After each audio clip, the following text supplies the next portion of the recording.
오늘부터의 이야기는 평소와 조금 다른 형식으로 풀어나가려고 해. 각각의 사건은 내가 겪어온 시간 순으로 정렬될 거야. 그 편이 전달에 가장 좋을 거라고 생각했거든. 이야기들을 최대한 잘 정리할 수 있도록 최선을 다할게. 시간은 내가 신참이던 시절로 거슬러 올라가. 그땐 아무도 내게 숲에서 어떤 일들이 벌어지는지 알려주지 않았지. 아마도 내가 질에 겁을 먹고 일을 그만둘까봐 그런 것 같아. 이 일을 시작하고 몇 달이 지난 후에, 그러니까 내가 아직도 신참이던 시절에 나와 내 동료 한 명은 어떤 파티에서 조금 친해지게 되었어. 그리고 술에 잔뜩 취한 내 동료는 내게 몇 가지 이야기를 들려주었지. 그는 숲에서 일하는 것은 생각보다 쉽지 않은 일이라고 했어. 이해할 수 없는 사망 사건이 무수히 많이 발생한다고 했지. 사라진 지 고작 10분밖에 되지 않은 사람이 처참히 죽은 모습으로 발견된 일도 있었고, 방금 전까지 저 상황을 얘기하고 있었는데 싶다가도 어느 순간 돌아보면 갑자기 죽어 있다는 거야. 한 번은 이런 일도 있었어. 5년 전쯤 어떤 여인에게 일어난 비극적인 사건이었지. 그녀는 커다란 나무 아래에서 발견되었어. 마치 나무를 끌어안은 것 같은 모습이었지. 내 동료와 팀원들은 그녀의 시체를 수습하려고 했대. 그런데 그때 그녀의 입이 열렸고 엄청난 양의 물이 흘러나오기 시작했어. 동료의 신발이 흠뻑 젖을 정도였지. 그런 양의 물이 사람의 신체에서 흘러나오는 것은 그녀의 체구를 보았을 때 폐와 위장의 용량을 모두 사용해도 불가능해 보일 정도였지. 검식관들은 그녀가 익사한 것이 분명하다고 판단했어. 그녀의 폐에는 그 소동이 끝난 후에도 여전히 물이 들어차 있었거든. 그런데 동료가 5년 전에 일하던 곳은 거의 사막과 비슷한 환경이었고, 익사는커녕 야생에서 마실 물을 구하기도 힘들었던 곳이었지. 물웅덩이를 구경하기도 힘든 곳인데 사람이 익사를 했다는 거야.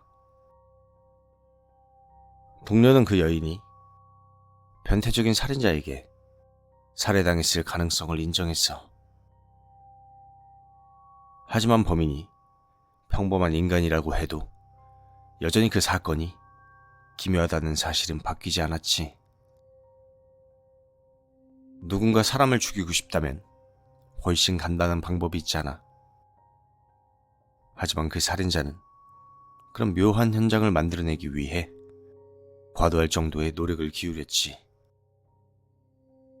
동료는 바로 그 점이 석연치 않다고 말하며 이야기를 마무리 지었어. 나 역시 그 이야기가 굉장히 찜찜하게 느껴졌지. 하지만 우리 둘은 굉장히 취한 상태였고 동료의 이야기에 과장이 없으리란 보장은 할 수 없었어. 그래서 그저 그때 들었던 것을 이렇게 적어나갈 뿐이지. 자, 이제 다음 이야기로 넘어갈게. 이건 그렇게 입에 담기 쉬운 사건은 아니야. 내가 잊어버리기 위해 무던히 애를 쓴 일이기도 하지. 하지만 뭔가를 마음대로 잊는다는 것은 그렇게 쉬운 일이 아니잖아. 이 일이 일어난 것은 파티에서 동료에게 익사 사건 이야기를 들은 지 6개월이 지났을 때야.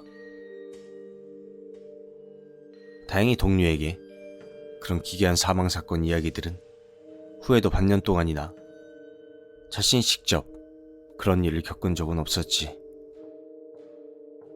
물론 그 망할 계단들은 내가 신참이던 시절에도 꾸준히 나타났어. 하지만 내가 전에 말했듯이 계단은 일단 한번 익숙해지면 그렇게 많이 신경 쓰이지는 않으니까. 그리고 가까이 가지만 않으면 별다른 문제를 일으키지도 않지. 하지만 내가 지금부터 말하려는 건 그런 것들과는 조금 다른 사건이야. 다운 증후군이 있는 20대 청년이 그의 가족과 중앙대로를 걷다 사라진 사건이 생겼지. 그건 그 자체로도 이미 이상한 일이었어.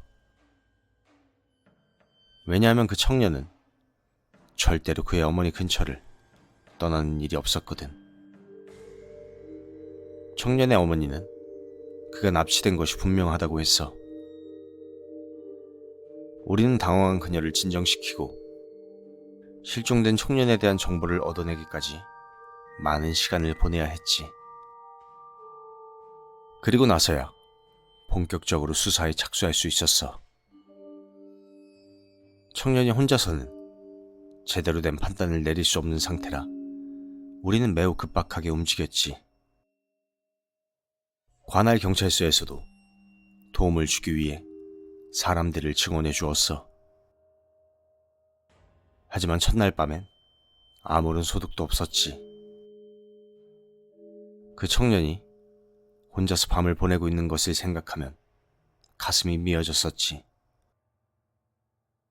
우리는 그가 숲속 어딘가를 헤매고 있을 거라 그렇게 추측했어. 다음 날에는 본격적으로 헬기가 동원되었지. 그리고 마침내 헬기 중 한 대가 작은 계곡에서 그 청년을 찾아냈어. 하지만 청년의 상태는 매우 좋지 않았어. 우린 모두 그가 곧 숨을 거두리라는 것을 예감했지. 그는 계곡 아래로 추락해 척추가 부러진 상태였어. 하반신의 감각을 전혀 느끼지 못하고 있었지. 그의 두 발 역시 모두 부러져 있었고 대퇴골에도 심각한 부상을 입은 것 같았어. 게다가 출혈 역시 너무나 심각한 상태였지. 그는 매우 혼란스럽고 공포에 질린 상태고 그래서 아마 통증은 더욱 심각하게 느껴졌을 거야. 그래, 정말 끔찍한 이야기지. 헬기를 타고 병원으로 이동하던 도중 나는 그에게 무슨 일이 벌어졌던 거냐고 물었어. 만약 그가 사망한다면 그의 어머니는 분명 사건의 전말을 알고 싶어 할 테니까. 나는 그의 어머니가 너무 큰 죄책감을 갖게 되길 원하지 않았어. 그와 그의 어머니가 직접 이야기할 기회가 있다면 좋겠지만 그럴 가망은 매우 적어 보였지. 그는 갑자기 울음을 터뜨렸어. 그리고 조그맣고 심술궂은 소년이 자기와 같이 놀고 싶어 했다고 말했지. 그는 그 소년과 놀다가 시간이 늦어 부모님에게 돌아가고 싶어졌다 얘기했어. 하지만 그 소년은 그를 보내주지 않았지. 그리고 그와 거래를 하자고 했대. 집에 돌아가고 싶으면 자기와 뭔가를 교환하자고 말했어. 청년은 어쩔 수 없이 거래를 하겠다고 응답했고 잠시 후 자기가 홀로 그 계곡 아래 떨어져 있는 것을 알게 되었지. 나는 청년이 하는 말을 제대로 이해할 순 없었지만 그 얘기가 무슨 사악한 요정의 얘기 같다고 생각했지. 청년은 계속 울고 있었어. 그리고 자신의 어머니가 어디에 있냐고 물었지. 나는 그의 손을 붙잡고 그가 진정할 수 있도록 노력했어. 그는 그 계곡이 너무 추운 곳이었다고 반복해서 말했지. 자신의 다리가 얼어붙어 아무것도 느낄 수 없었다고 말이야. 나는 그것이 그의 척추가 부러져서 그런 것이라고는 차마 말할 수가 없었어. 그는 갑자기 말하는 것을 멈추었지. 그리고 천천히 눈을 감았어. 병원에서 채 5분도 떨어지지 않은 곳이었어. 커다란 눈물방울이 그의 얼굴을 따라 흘렀고 그는 가족들이 보고 싶다고 그렇게 끝까지 말했지. 그리고 그는 그렇게 다시는 눈을 뜨지 못하게 되었어. 나는 그 모습을 처음부터 끝까지 지켜본 유일한 대원이었지. 그 사건 때문에 나는 한동안 심각한 정신적 충격에 시달려야만 했어. 그 일이 나를 너무 힘들게 만들어 나는 고참대원 중 한 명에게 자주 상담을 받았어. 그리고 마침내 그의 도움으로 충격을 이겨내고 다시 업무로 복귀할 수 있었지. 우리는 그 일로 매우 가까운 사이가 되었고 그는 자기가 겪었던 사건 중 하나를 나에게 이야기해 주었어. 그 사건 역시 매우 끔찍한 이야기지만 그걸 통해 나는 나 혼자만이 그런 괴로운 사건을 겪은 것이 아니라는 것을 뒤늦게나마 알게 되었지. 선배는 내가 팀에 합류하기 전에 그 사건이 벌어진 것이 다행이라고 말했어. 그렇지 않았다면 나 역시 그 사건을 직접 겪은 사람들 중 한 명이 되었을 테니까. 그는 그 사건이 근무 경력이 긴 베테랑 대원들이라면 모두가 알고 있는 일이라고 했어. 이제부터 그 사건 이야기를 해줄게. 예전에 내가 근무하는 국립공원이 소유하고 있는 토지의 일부를 벌목업체에 판매한 일이 있었대. 매우 논란이 큰 사안이지만 그 토지가 보호구역도 아니었고 그렇게 엄청난 범위도 아니었기 때문에 결국 거래는 성사되었지. 한참 불경기이던 시절이었고 공무원 측은 당장 쓸 수 있는 현금이 필요했거든. 그래서 회사 측은 바로 벌목 작업에 착수했어. 그리고 얼마 후 그들은 본부에게 다급하게 연락을 해왔지. 당장 책임자를 데려오라고 말이야. 이유를 알 수 없었지만 내 선배와 팀원들 몇 명이 현장으로 출동했어. 그곳에 도착하자 인부들이 웅성거리며 잘려나간 나무 하나를 둘러싸고 있었어. 그들은 모두 겁에 질려 당황한 상태였지. 대원들이 도착하자 벌목회사 관리자가 다가와 화를 내며 이야기했대. 도대체 이게 무슨 상황이냐며 왜 이런 못된 장난을 친 거냐고 말이지. 자신들은 이 토지를 정당하게 구입했는데 왜 이런 일을 겪어야 하는지 도저히 모르겠다고 말했어. 내 선배와 동료들은 그의 말을 이해할 수 없었지. 그러자 관리자는 대원들을 쓰러진 나무 가까이로 데려갔어. 그리고 나무에 잘려진 단면을 가리켰지. 대원들이 나무에 잘린 부분을 살피자 그것은 완전히 썩어 속이 텅 비어 있었어. 그리고 그 안에는 잘려진 사람의 손이 붙어 있었지. 대원들은 이제 회사 측이 무언가 이상한 장난을 치고 있는 거라 그렇게 생각하게 되었어. 그래서 쓸데없는 짓거리는 이제 그만두라 화를 낸 후 자리를 떠나려 했지.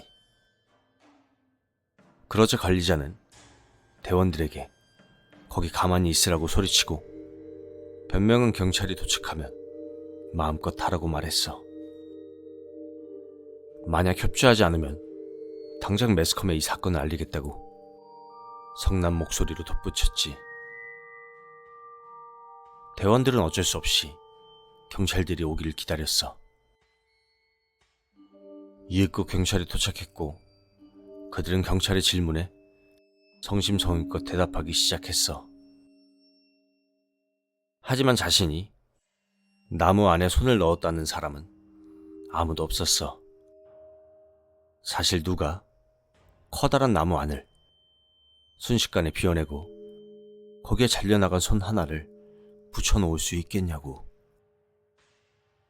그 손은 정말 실제 사람의 손처럼 보였고 박제되거나 뼈만 남은 상태가 아니라 어디선가 방금 잘 나온 것 같이 생생한 상태였었던 거야.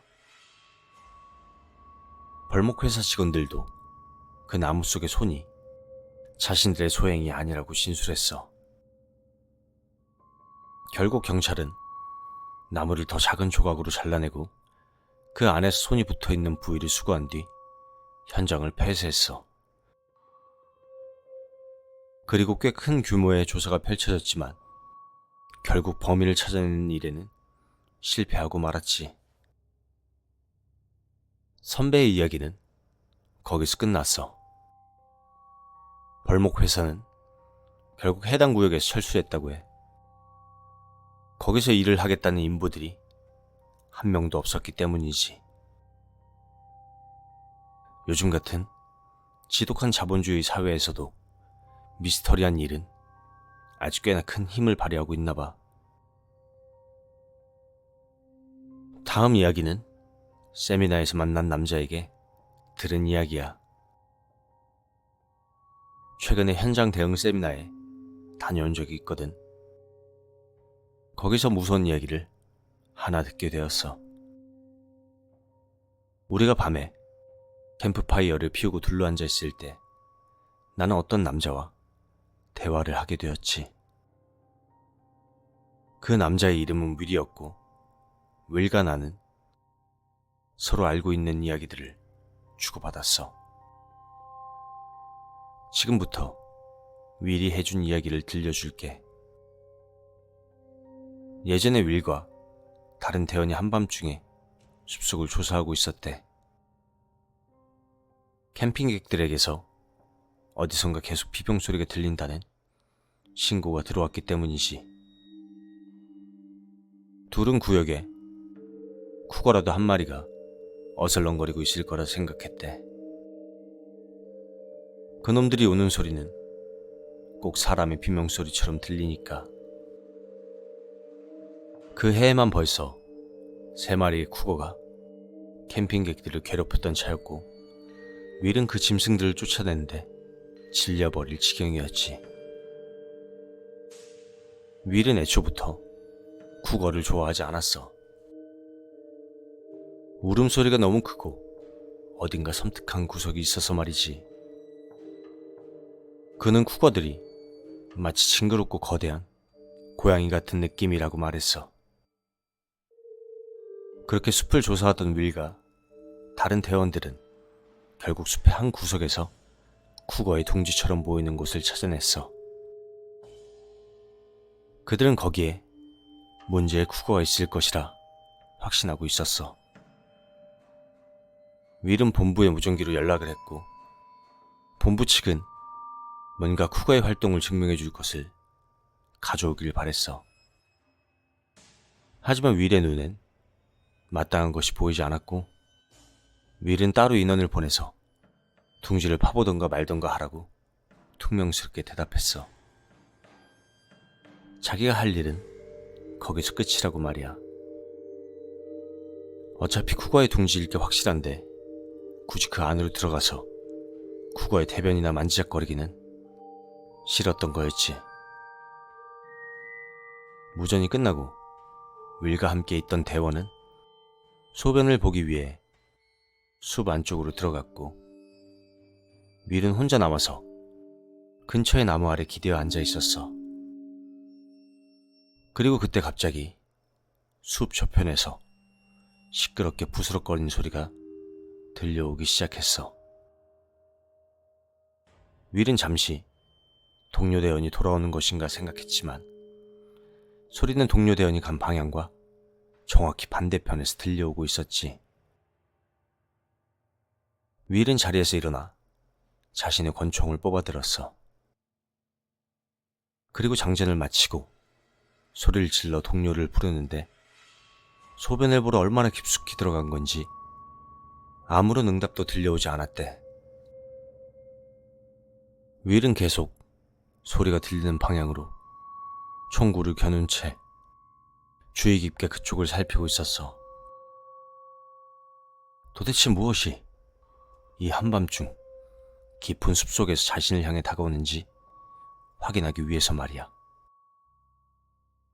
그리고 윌은 말 그대로 다리가 풀려버리고 말았대.